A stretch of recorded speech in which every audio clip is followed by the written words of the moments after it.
Maka Nahas orang Amon itu bergerak maju dan berkemah mengepung Yabes Gilead. Lalu berkatalah semua orang Yabes itu kepada Nahas, "Adakanlah perjanjian dengan kami, maka kami akan takluk kepadamu." Tetapi Nahas orang Amon itu berkata kepada mereka, "Dengan syarat inilah aku akan mengadakan perjanjian dengan kamu, bahwa tiap mata kananmu akan kucungkil. Dengan demikian, aku mendatangkan malu kepada segenap orang Israel."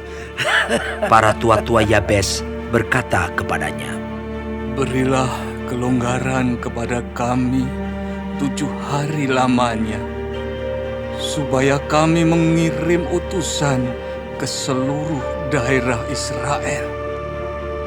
Dan jika tidak ada seorang pun yang menyelamatkan kami, maka kami akan keluar menyerahkan diri kepadamu.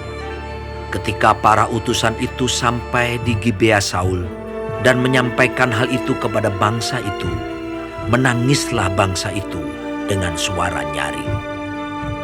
Saul baru saja datang dari padang dengan berjalan di belakang lembunya, dan ia bertanya, "Ada apa dengan orang-orang itu, sehingga mereka menangis?"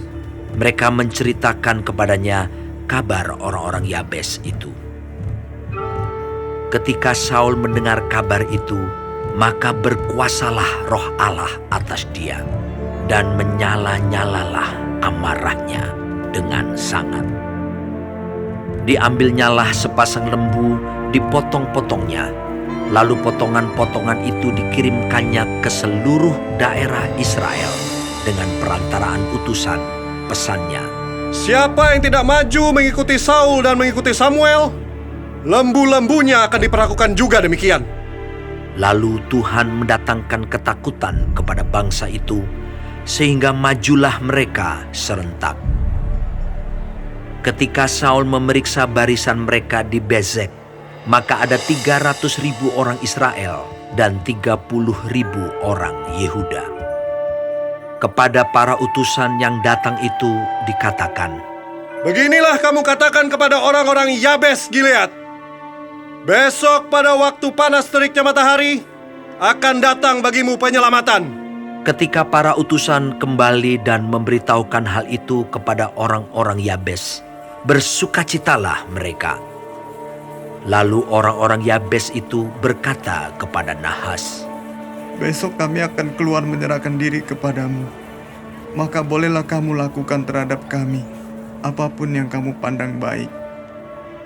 Keesokan harinya, Saul membagi rakyat itu menjadi 3 pasukan. Mereka itu masuk ke tengah-tengah perkemahan musuh pada waktu kawal pagi dan memukul kalah orang-orang Amon sebelum hari panas. Dan terserak-seraklah orang-orang yang lolos itu, sehingga di antara mereka tidak ada tinggal 2 orang bersama-sama. Lalu berkatalah bangsa itu kepada Samuel, Siapakah yang telah berkata, masakan Saul menjadi raja atas kita? Serahkanlah orang-orang itu, supaya kami membunuhnya. Tetapi kata Saul, "Pada hari ini, seorang pun tidak boleh dibunuh. Sebab pada hari ini, Tuhan telah mewujudkan keselamatan kepada Israel." Dan Samuel berkata kepada bangsa itu, Marilah kita pergi ke Gilgal dan membarui jabatan raja di sana. Lalu pergilah seluruh bangsa itu ke Gilgal dan menjadikan Saul raja di sana di hadapan Tuhan di Gilgal.